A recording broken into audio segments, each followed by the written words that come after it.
a China está a tentar trabalhar com aquilo que pode e não me parece nada descabido. Portanto, vejam bem esta guerra China-Estados Unidos.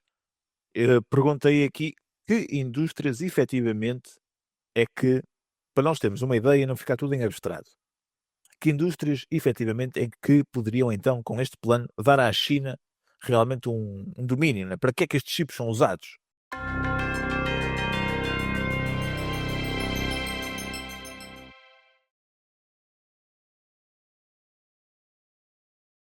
Indústria automóvel, unidades de controle eletrónico, sensores de proximidade, travões ABS, sistemas de airbags, gestão de bateria em veículos elétricos. Risco: se a China dominar a oferta global, fabricantes ocidentais como Bosch, Continental, Infineon ou NXP ficariam dependentes de fornecimento chinês, semelhante ao que já aconteceu durante a crise de semicondutores em 2021. Né? Por isso é que os chips não chegavam, não se conseguia produzir automóveis, risco de interrupção na produção automóvel e perda de autonomia industrial europeia e americana. Perda de autonomia a este nível. Okay? Equipamentos industriais e robótica, também. Dependência direta em sistemas críticos de produção fabril. Energia, logística, portanto, um ponto de estrangulamento industrial. No fundo, é isto que eles querem. Eles querem ter vantagem para poder dizer: olha, nós vamos. Então nós cortamos, claramente, cortamos o fornecimento e ganham poder de negociação em termos geopolíticos. Telecomunicações e redes, vejam, routers, switches, estações de 4G, 5G, equipamentos de fibra óptica, modems, IoT industrial, internet das coisas, não é? Isto fala-se aqui, eventualmente aqui de equipamento que vai para fábricas e que não precisa dos chips mais avançados para operacionalizar tarefas manuais em linhas de produção. Portanto, controle chinês da produção global destes chips daria vantagem estratégica na infraestrutura de comunicações mundial, incluindo em países emergentes, onde, entrando lá, depois ganha uma vantagem competitiva muito grande por causa do preço. Eletrónica de consumo, eletrodomésticos, televisores, consolas, micro-ondas, frigoríficos, aspiradores, sistemas de som, toda esta eletrónica de consumo não precisa de tecnologia de ponta. 45 nanómetros a 130 é suficiente para estes produtos. Portanto, a China poderia inundar o mercado com chips mais baratos e obrigar empresas ocidentais a fechar fábricas ou a depender das suas exportações. Já perceberam a ideia, não é? Defesa e aeroespacial. Muitos sistemas militares dependem de chips robustos e testados e frequentemente baseados em tecnologias legacy, mais antigas, mas mais fiáveis. Radares, sistemas de navegação, sensores, comunicações seguras, drones. Portanto, a China usa tecnologia que os chineses conseguem produzir perfeitamente com as máquinas que ainda hoje conseguem encomendar da ASML, de DUV. Dispositivos médicos e hospitalares. Ok. Vamos continuar. A tal internet das coisas que eu já vos falei, né? Sensores, casas inteligentes, contadores de energia, dispositivos agrícolas. Portanto, isto está a expandir em volume, mas usa chips baratos e de baixo consumo. A China poderia dominar globalmente a camada base da economia digital, fornecendo a quase todas as indústrias. Energia, infraestruturas críticas também. Em suma, o controle chinês dos chips de gama média daria ao país, né, aos chineses, um poder económico e geopolítico comparável ao que já tem nas terras raras e nas baterias, permitindo-lhe condicionar setores inteiros da economia mundial, sem precisar de dominar os chips mais avançados. Ou seja, isto é que é importante. Enquanto toda a gente está a olhar para o AI e os chips mais avançados, a tecnologia de ponta que permite o AI ainda melhor, eles estão a aproveitar para, subrepticiamente, se as pessoas, não é? Se os americanos e os seus aliados, não é? É isto que está em causa em termos de narrativa, se eles não abrirem a pestana, eles vão, a partir do momento em que os chineses, com todo o dinheiro estatal que têm para poder investir, não é? Com os subsídios estatais, a partir do momento em que eles identificam que podem aproveitar esta camada menos sexy, ou pelo menos que não está na ordem do dia, em termos de chips, os chips de gama intermédia, aproveitam para produzir eles em massa e depois ganhar vantagem, né, em tecnologias que estão presentes em todo o nosso dia a dia. Portanto, não vos vou amassar mais portanto, relativamente ao estudo, mas vou então continuar a explicar. Este estudo fez com que houvesse uma reação por parte dos legisladores norte-americanos que estão aqui a pressionar, dia 7 de outubro, portanto esta semana, por proibições mais amplas na venda de equipamento de fabrico de semicondutores à China. Após a tal investigação bipartidária de republicanos e democratas, ter revelado que as empresas chinesas compraram 38 mil milhões de dólares em maquinaria avançada de produção de chips no último ano. Este estudo expôs inconsistência nas regras, pronto, já vimos. O relatório apela a que Washington e os seus aliados implementem proibições mais amplas e coordenadas, abrangendo todo o setor de equipamentos de fabrico de chips e não apenas sanções direcionadas a empresas específicas. Portanto, é isso que está em causa.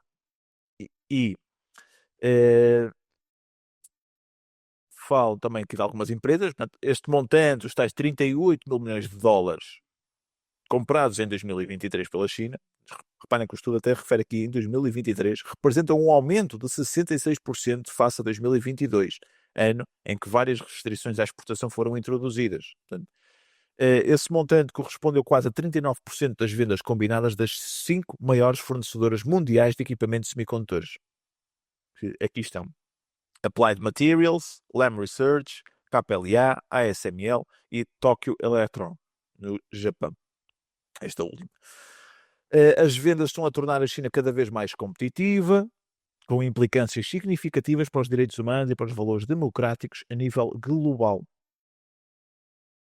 É isto que está aqui em causa, esta pressão maior, no fundo, uma chamada de atenção dos riscos que estão a existir, se mesmo assim a tecnologia que habitualmente, ou que atualmente a China ainda pode comprar, continuar a inundar aquele mercado.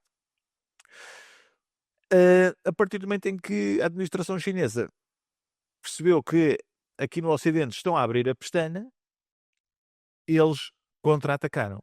Então, no dia 9 de outubro, nós temos aqui esta notícia. Xi Jinping reacende as tensões antes de uma reunião que vai ter com o Trump nos próximos dias, com restrições à exportação de metais raros. Portanto, retaliou logo com aquilo que eles já dominam e controlam, que são as terras raras, estes minerais raros, essenciais, completamente críticos para a produção de vários tipos de eletrónica, de chips. A China ampliou drasticamente os seus controlos à exportação de terras raras na quinta-feira, adicionando 5 novos elementos e um escrutínio extra para os utilizadores de semicondutores.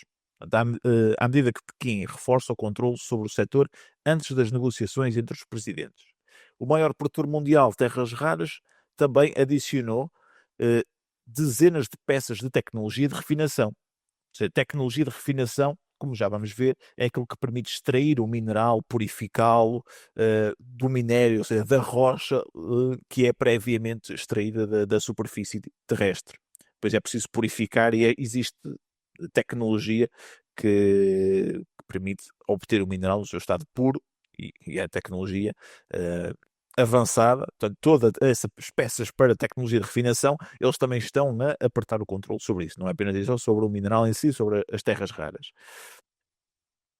Isto foi uma resposta chinesa. Aqui é um eventual apertar do cerco à exportação de equipamento de semicondutores, que pode comprometer o plano chinês. Contra-atacaram com isto. A China já tem aqui uma vantagem muito grande em 7 terras raras, metais raros,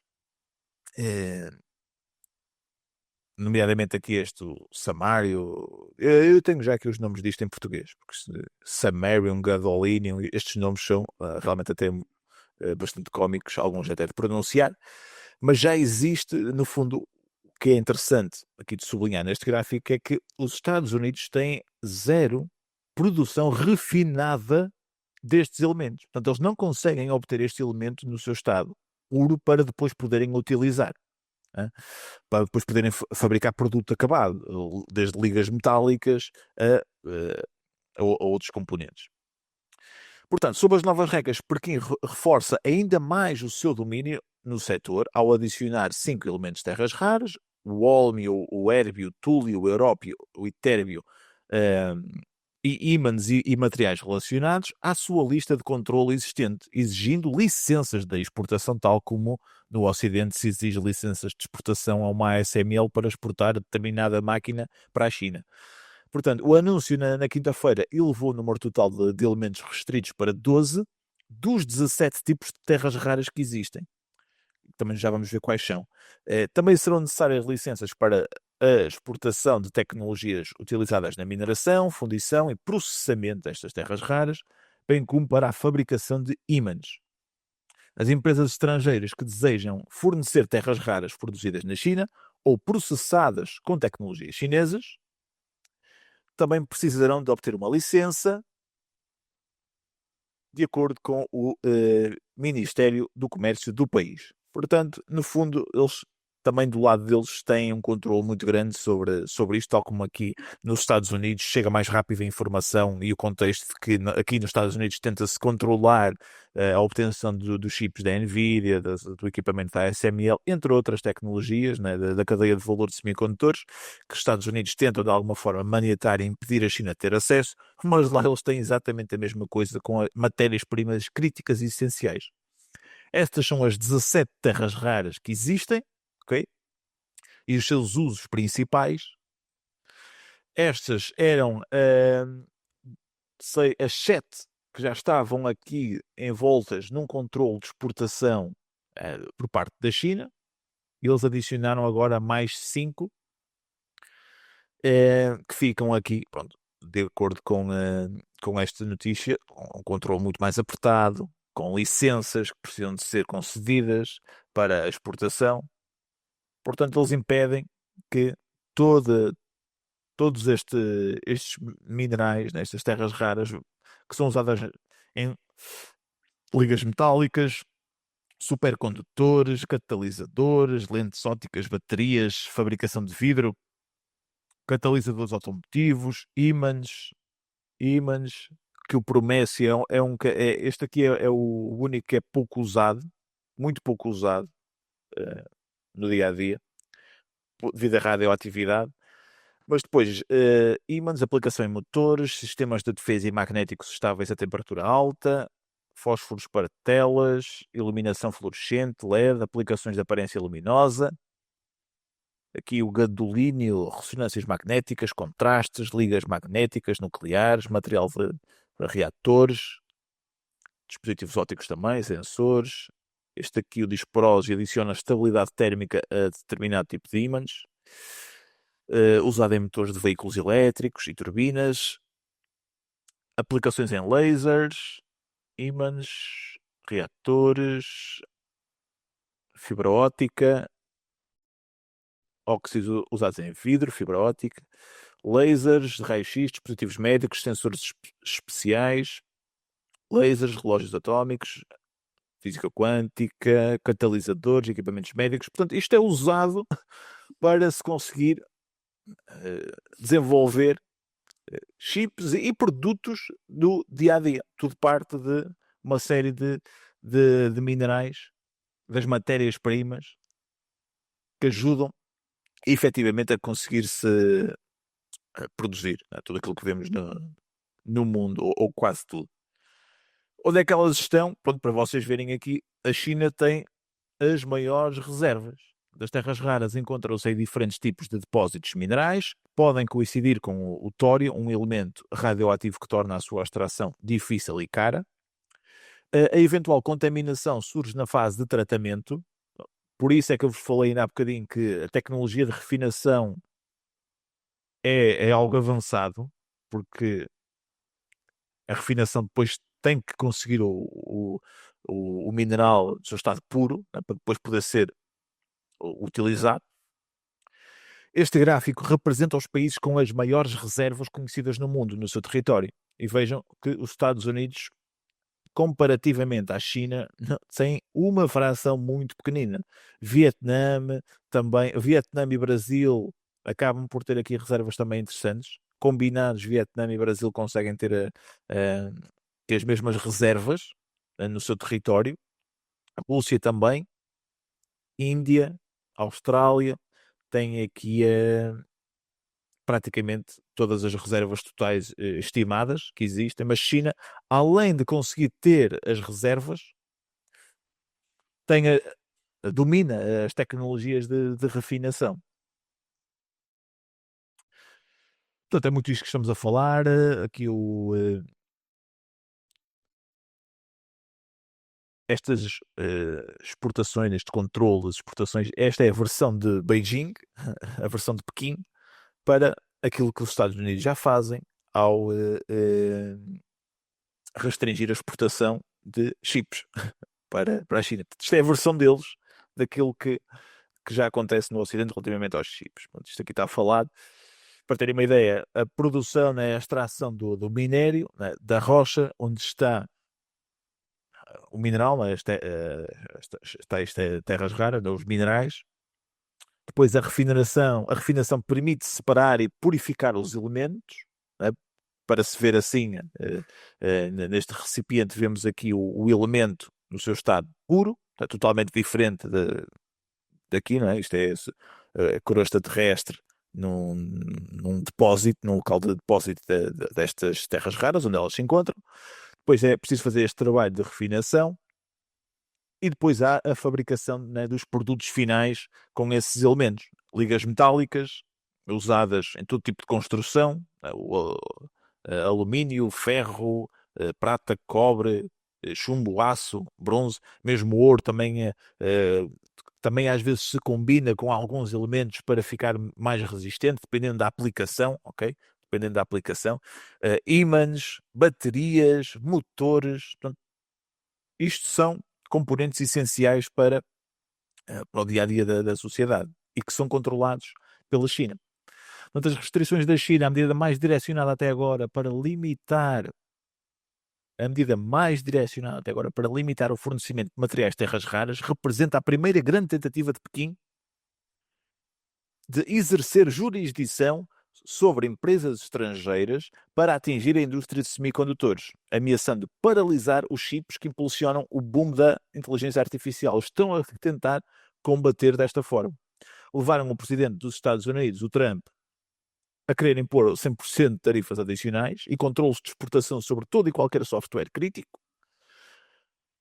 Vimos, por isso, esta semana, sobretudo a ASML, aqui, que já no dia 8, né, eventualmente aqui com o lançamento do estudo da notícia, do estudo do Congresso norte-americano, né, que já sinalizava aqui que se calhar tem que se controlar ainda mais os equipamentos que se exportam para a China, já vinha a cair durante a semana e terminou os últimos 5 dias com menos 8,46%. Lam Research, Applied Materials, outros dos 5 principais fornecedores de equipamento, semicondutores, pronto, acabaram por cair esta semana.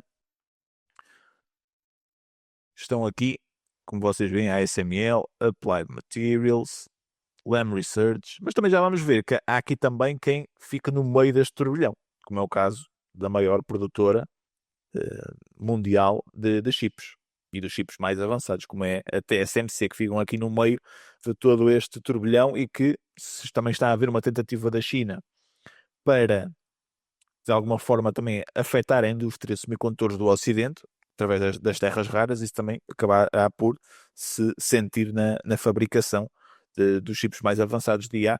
Por isso é que, nesta semana, tivemos claramente, dentro do setor tecnológico, a indústria de semicondutores a ser a pior performer. A própria TSMC também aqui a cair 6,48%, curiosamente menos do que a Nvidia, que nos últimos 5 dias apenas caiu 1,45%, e a Broadcom também menos 3,31%. Ou seja, quem acaba por estar mais exposto são realmente aqui os fabricantes e quem fornece equipamento. Para já, de acordo com aquilo que vimos da novela.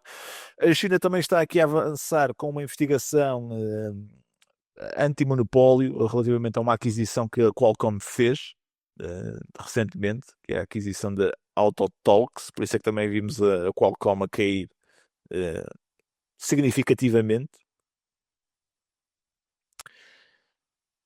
Isso até porque nós já estamos aqui a aproximar-nos aqui do meio-dia, já não falta muito, e no fundo vou abreviar o caminho. Trump ameaçou então, sentiu-se indignado com este movimento da China, esta tentativa de restringirem mais o controle na exportação de terras raras, ameaçou com as tarifas, ok? Inclusivamente estamos a assistir aqui a uma liquidação das cripto, ok? É curioso, né? Também estavam aqui num rally, a própria Bitcoin, que já estava aqui a superar os 124 mil dólares a cair, já para os 112, e com uma vela diária até bastante significativa, uma vela bearish. Portanto, está a haver também aqui uma hecatombe a sentir-se do lado das cripto, no meio desta turbilhão, né? No meio desta incerteza.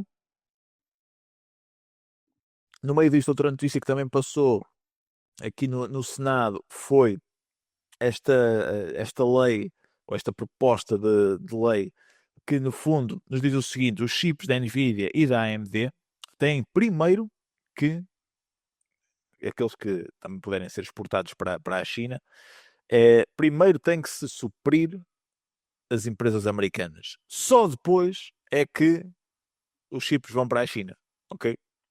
Também pelo meio vimos esta notícia aqui a sair, no dia 10 de outubro também, portanto na sexta-feira. Se queres manter-te a par dos meus últimos vídeos e análises, clica no botão para subscrever o canal e ativa todas as notificações. Se queres aprender mais comigo sobre como investir na Bolsa de Valores e construir um portfólio capaz de crescer acima da média de forma sustentável e diversificada, visita o meu website em investidanabolsa.com. Aqui estão disponíveis vários cursos de investimento, bem como a possibilidade de subscreveres a nossa comunidade, que te dá acesso a todos os cursos, sessões de mentoria, grupo de Telegram e ferramentas Excel. Na comunidade Investida na Bolsa tens ainda acesso exclusivo às minhas análises fundamentais para dezenas de empresas, à minha watchlist e portfólio privados e a todos os meus valores intrínsecos e níveis de buy para ações que considero estarem dentro do 1% das melhores empresas do mercado. Se queres passar ao próximo nível, visita investidanabolsa.com.